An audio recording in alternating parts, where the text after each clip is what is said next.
So good morning or good afternoon or good evening, wherever you are in the world. Talent Finders would like to welcome author and management consultant Marina Poole. So welcome, Marina. Thank you so much for having me. So I'd like to congratulate you on all your achievements. Can you please share with us more about this and give us some background into how your journey began? Absolutely. So, a lot of my a lot of my story comes from a sports or athletic narrative. So, I have a background in athletics. I played college soccer at Georgetown University in Washington, D.C. Yes. From there, went through a lot of trials, a lot of different hardships, but experienced a lot of success in the end as well. So, that has kind of fueled my passions going forward into my book launch, and then eventually a company coming out of that as well. Amazing. So you obviously currently authorizing a book called Becoming a Superhero, with the publication due out in spring of 2021. So can you share with us more about this? As it sounds pretty incredible what you're doing. Yeah, so my inspiration for this book actually came from one of my female college coaches. She was only about 2 years older than me at the time, experienced tremendous success, but I noticed her leadership style was a lot different from other coaches and other leaders that I had experienced in the past. I also realized that having been in the corporate world for a couple of years, I'm like, there is a lack of visibility to female leaders, and I just want to know more about them and really what makes the most successful female leaders stand out and different from other leaders in general. Yes. And so one thing that my coach had taught me was I was going through a hard time, had torn my ACL twice my senior year of college. It was supposed to be kind of my cap year, and then I was potentially thinking about launching a career in professional soccer. But obviously, blowing out your knee, you kind of have to rethink things. I was having a sour attitude, and was also the third-year captain of our team. So feeling the weight and pressure of trying to carry one of the top-ranked teams in the country, but also not feeling fulfilled and whole myself because I couldn't physically do what I wanted to. So she pulled me aside, specifically this one moment, and she's like, it doesn't matter that you are feeling some type of way. She taught me really about this sort of servant leadership. Yes. And being able to see my teammates around me and acknowledge them for their work ethic and have fun with the team and experience joy and let people be themselves and have them contribute that to the team and not carry so much weight on my shoulders, because I couldn't necessarily perform. Like, there was so much more that I could give to the team beyond my athletic capabilities. Yeah, absolutely. Yeah. Carry on. I was just going to say, so I think we have this idea of a superhero. It's such a fictional character, right? Yes. And there's this notion that when you equate superheroes with humans, it's almost makes them, it like dehumanizes them. It's and also it kind of makes people feel like they have to be invincible, in the sense that they, everybody is still human and everybody still feels emotions. But I think when somebody's in such a strong leadership role, that they're always perceived to be the strong one all the time, and have to lead with that and not show any emotion. Right. And I think what's super powerful in what I'm trying to make the connection in my book is that the reason why we love superheroes so much, or we connect with them so much, is yes, their powers are incredible, but if you look at it, like, we fall in love with their human heart and we fall in love with the way they treat people. And so when we look at superheroes from that lens, all of a sudden we humanize them and realize, you know what, they still go home and they carry these burdens themselves, or they treat everyone with kindness. And so really my definition of a superhero is not only being phenomenal at your job, but in like the technical side of things, but it's also, do you have the ability to elevate the lives of others and like help bring out their individual magic? Yeah, no, that's amazing. So, So, you also work in a management consultant position for a prominent company called Accenture. Can you share with us more about your role and your leadership position, and how have you balanced working in such a demanding job and still find time to write a book? that's a really good question. So I fell into management consulting after working for a startup that was started by some friends at Georgetown. And so that job it was very demanding. We were building something from scratch. It was a better for you energy company. So then I moved into management consulting, wanting a little bit more technical and professional skills. I think what's really great about working for such a big company is they build an infrastructure for you to allow you to succeed. Yes. You have a lot of support systems around you. I specifically work on the federal side, and so have been working there for a year and a half, and it's been really interesting, obviously, with especially in America with our administration, Yes. potentially changing, right? And I think what's been so incredible about consulting and what I'm excited to take, how I'm excited to transfer into entrepreneurship is like at the end of the day, it is such a human to human job. Like you are developing and creating strategies for better systems. But it's something I talk to a mentor a lot. You have to understand the human condition, because if you don't understand who that person is, they're not going to receive what you're giving them well at all. Yeah. So that's the part that I really enjoy. And I think that's a critical skill that I can hopefully transfer, if I do decide to leave consulting eventually. Yes. So I want to talk, and I know you've touched on it earlier, but I do want to talk about leadership or the lack of leadership. So how and what do you believe your leadership style is different and unique? And what do you believe we can do to change and improve the current narrative, both from a company perspective and on a global scale? Yeah, that's a really good question. Some of the best advice that I've ever gotten, and it's kind of shaped how I view leadership, other than my coach, it was in my first internship at a global company called Edelman. And I asked this woman she was a vice president, so she's very senior.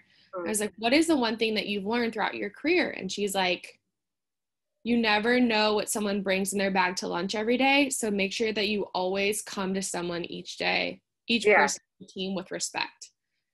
And I think that putting myself in that sort of mindset, like, automatically puts me on the right foot for the day.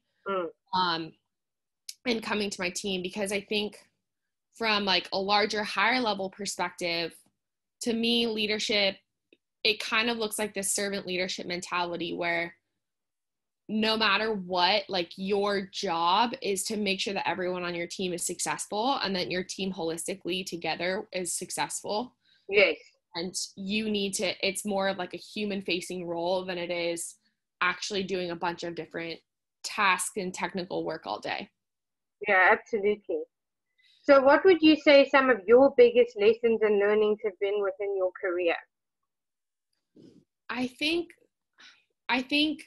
some of the biggest lessons, and I'm currently reflecting a lot on this as I'm writing my book, one of my biggest lessons is you need to become a leader in your own life before you can start to lead others. Because I learned that especially when I was injured. I wasn't taking ownership of my actions and my attitude, and that enabled me to be a poor leader to my teammates, and to anyone around who witnessed that. I think that there is no capacity to how much that you can learn, no matter what level you are at. Yeah.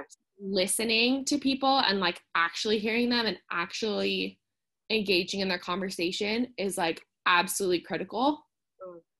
And then 3, I used to think of leadership as like being super serious all the time. I think once you establish that foundation of respect and love, then you can enter in this phase of we need to make this fun, because especially as we're experiencing right now, life is super fragile and you Yes. don't know what people are going through when they leave the office, or wherever that leadership kind of manifests itself. So you have to make sure that like people are enjoying themselves, because otherwise it's like, what are we doing here? Yeah, exactly. So you've had some diverse experiences and roles going back to the NCAA Division One, All America soccer player out of Georgetown, and captured your top five nationally ranked teams for 3 years. So can you share with us more about this for those who don't know? And did having achieved all these accolades help open the door to other opportunities? Yeah, absolutely. So specifically in American collegiate sports, the NCAA is kind of like this governing body of um, I would say all of college sports. So you're ranked by division in terms of like what level you play at. Division 1 is like the most elite division that you can play in, and there's Division 2, Division 3, pretty Yes, much similar to like international structure. yes, So with NCAA, you traditionally have like there's like maybe 200 teams in Division 1. And then you have like the rankings of the top 25 teams in the nation. So it can be literally any team in Division 1. I think so. When I first got to Georgetown, they were on the cusp of a top 25 team. The program was doing really well. It's what drew me to the school, as well as like just academically, it's very prominent. So that was always really important to me. I think something that stood out to me versus like the beginning of my career and towards the end, our team, and if people are well versed in sports, our team had a lot better talent on, and like individual skill level was a lot greater when I first joined the team. yes, When I finished the team, we ended up more successfully. So it's really interesting to look back now. It's something that I talk about a lot with my teammates and my former coaches, yes, what difference, and it's the dynamic of, team leadership that changed. And the dynamic of like how we all interact with each other. We just like loved each other so much, and we loved what we were doing. And so that naturally allowed us to play at our best at all times and kind of have this fearless attitude going into games. And that's how we like solidified ourselves in the top five. I think when you're at that level and when you are seated among the best, that's when you start to earn more personal accolades because you're more recognized. So yeah, I would say that my awards that I won are a direct reflection of how great my team was and how great my teammates were and making me look that great. I think what my awards mean to me now and how they translate to life now, I would say people who don't know sports, especially college sports, don't necessarily know what we had like achieved. yeah, But to me, I think it's more of like inner confidence to know that, hey, you can come back from 2 years of a blown out knee and like not like having to relearn how to walk twice, and yes. you can become one of the best players in the country. So it allows me to see challenges and say and give me confidence in that I know I can overcome them. Yeah, absolutely. So what would you say some of your biggest career highlights have been so far? Career, like Well, yeah, either career or sports highlights. Like what's been like, throughout your, either your university years or your sports years, or in your current position. Has there been anything that's really stood out as a career highlight? I think the thing that I'm most proud of, and that I'm most grateful for, was that I got the opportunity to lead. It was probably in combination over 50 women, like being the team captain of our soccer team at Georgetown. And I say that because the women that were on our team are some of the most remarkable humans I've ever met. They are currently enrolled in the best MBA programs in, if not the nation, the world. They are on their ways to becoming doctors. They're all CPA, like they're CPAs. They're on their way to becoming attorneys,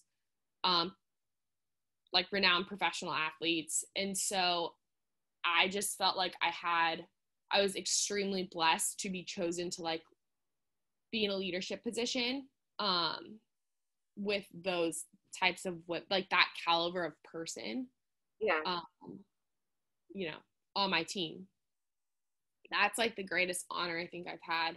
It also taught me so much about leadership, and it's given me a lot more respect for managers or leaders that I have now in a more formal work setting. Yeah, absolutely. I can only imagine. So what would you, so you're very passionate about women, obviously, and, you know, that's going to be reflective of your book and supporting in the upliftment of women and young girls. So where and when did your passion for this start, and what inspired you to write the book? Yeah, so I think I would be remiss to say if my mom didn't play a role in this. She is like one of the most phenomenal athletes I've ever seen. And so like growing up, I didn't really know that like women were different because I have an older brother. And so my parents always threw me in athletic events with him. We always went to like, my dad always took us to like the batting cages together, which is like, because he played baseball. So we were always competing together, and I didn't necessarily see a difference until I started to grow up a little bit. I guess in middle school, started to see those changes.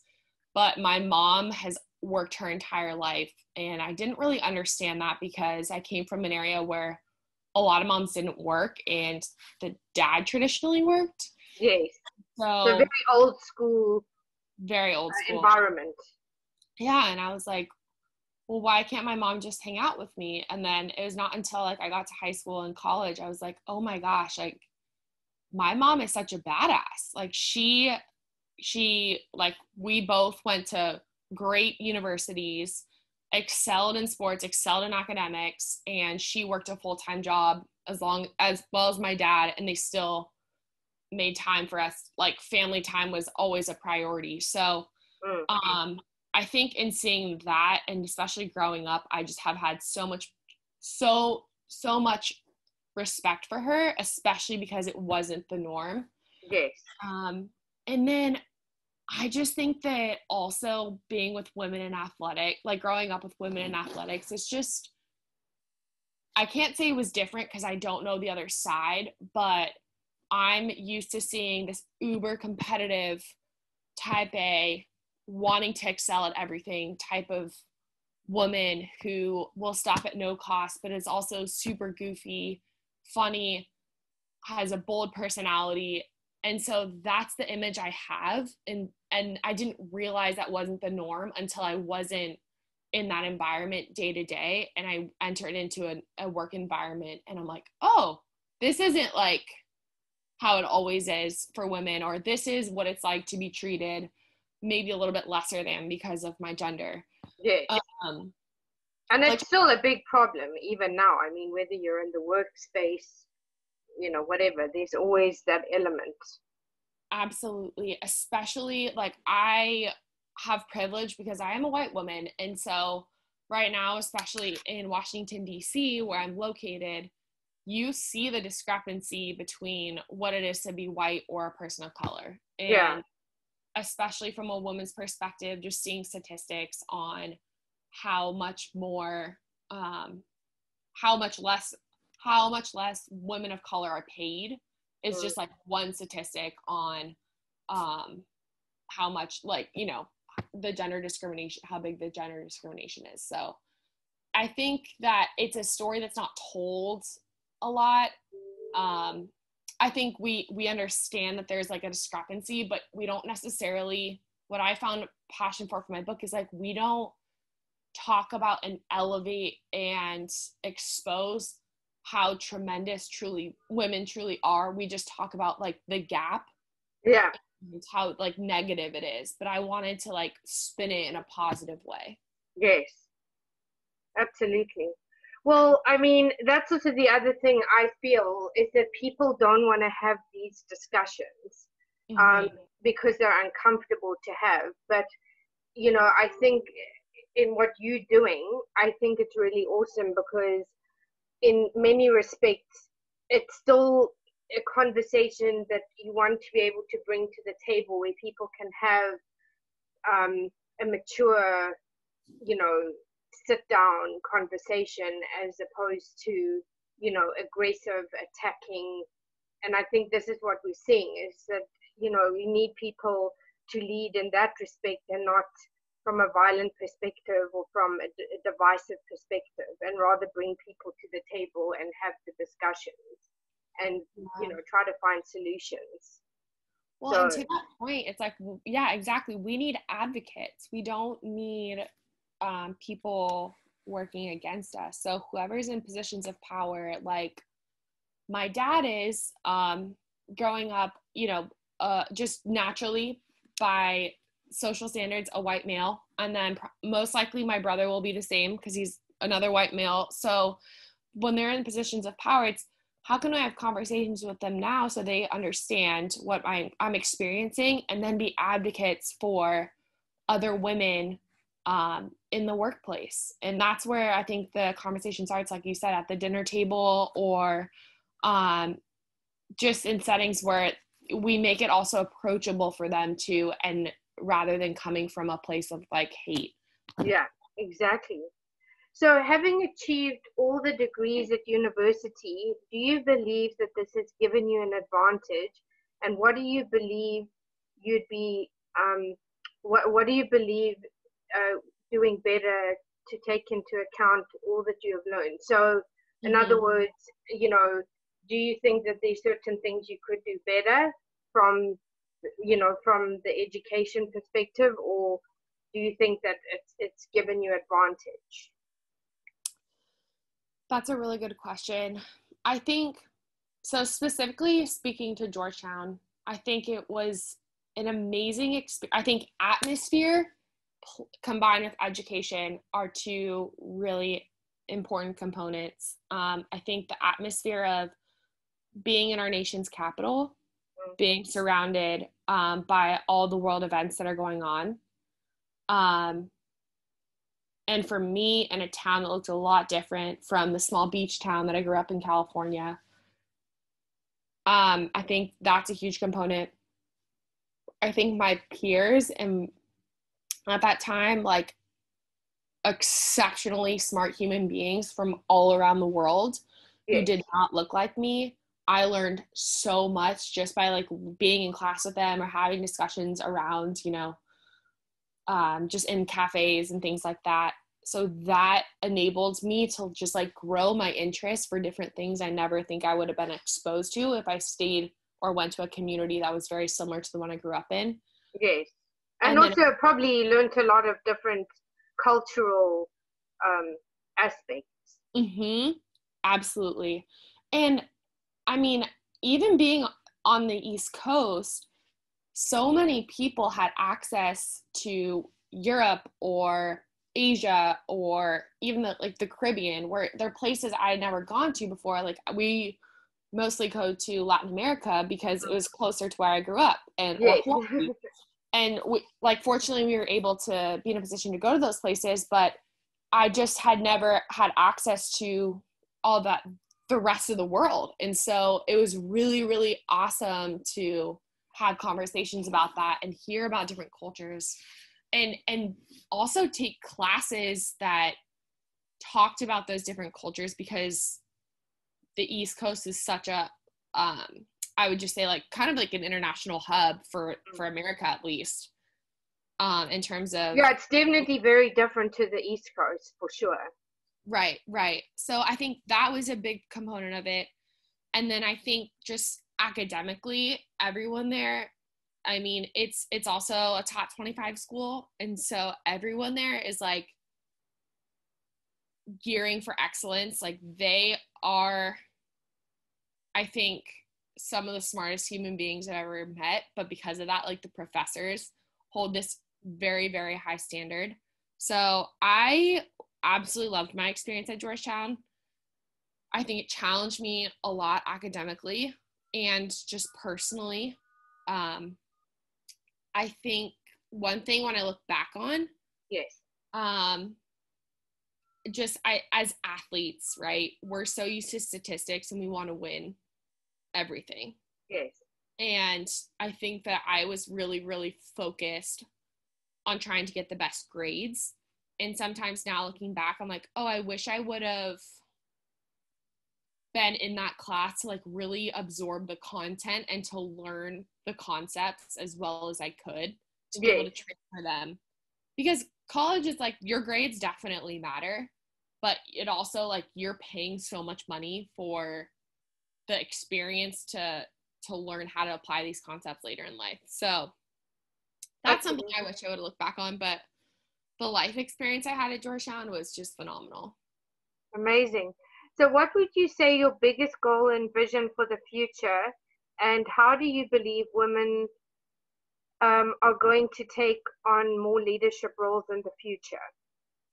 Yeah, I think so. My one goal, the area where I have the most passion in it, is in women's sports and women's athletics, because I believe that the more we can either draw from women's athletics or get more women and young girls playing sports and having that team environment, the more we can have women advocate for themselves. And the reason I say that is based on data. Ernst & Young, another consulting firm and advisory firm, yes, partnered with ESPN and found that 94% of the any female CEO or in senior management, 94% of them have played a sport. 66% of them have, or 62% have played Division I college sports. So the statistics are astounding for, like, what it can help you as a woman achieve, because you need to have that grit, that courage, that confidence,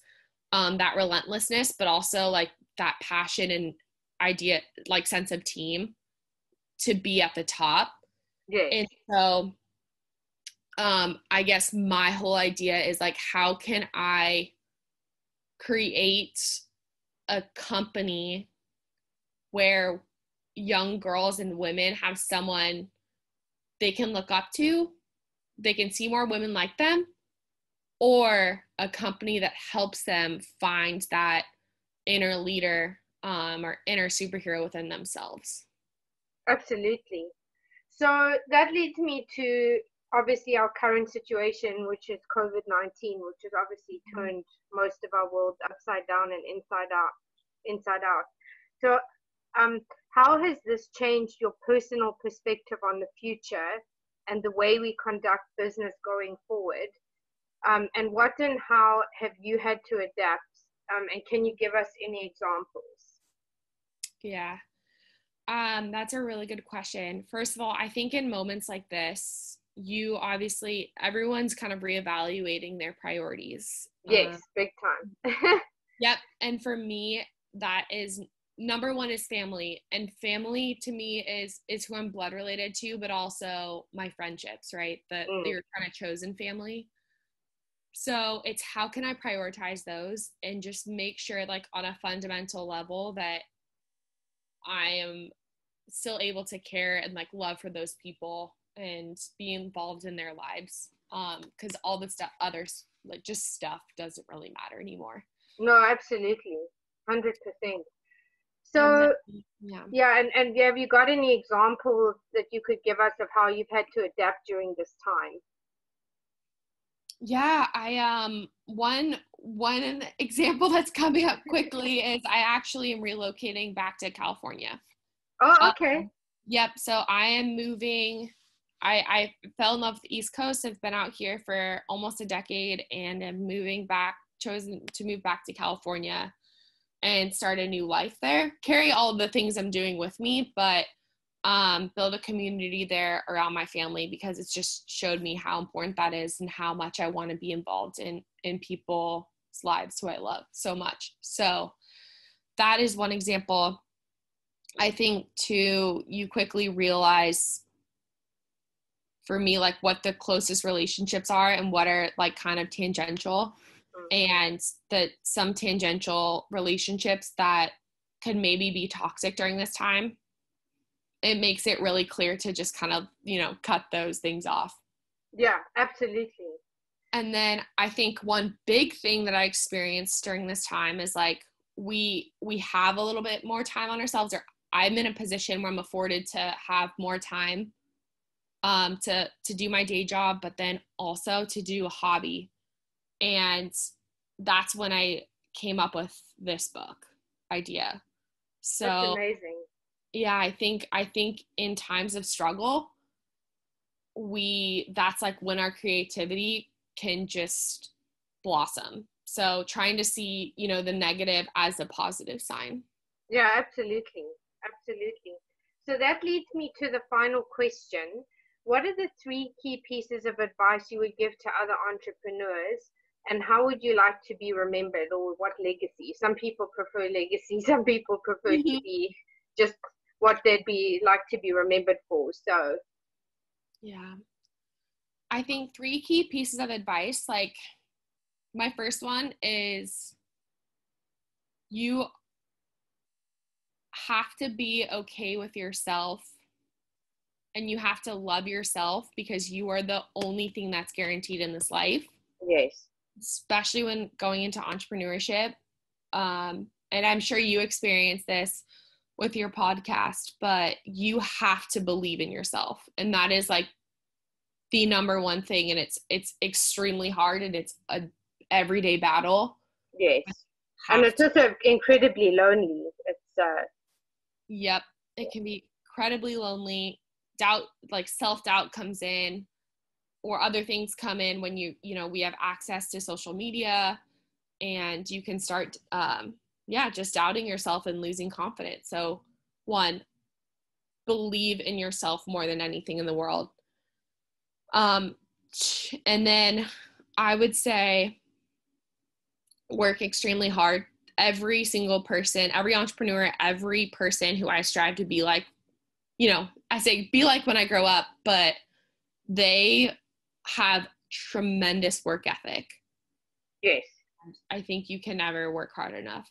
And then 3, I think humility is a really big one. Like, don't be afraid to be wrong. And I think understand, especially like from my perspective, like learn about your privilege, learn about where you've come from, learn about how you can make it better, and understand that like a lot of things of this world can be very material. So find your and you can't take it with you. Exactly. Yeah. So it's like, find your humility in like the simple things in life, and being grateful for having a comfortable bed, or like being able to have air conditioning, or access to filtered water. Yeah. That. And then something, I guess, a legacy moment that I'd like to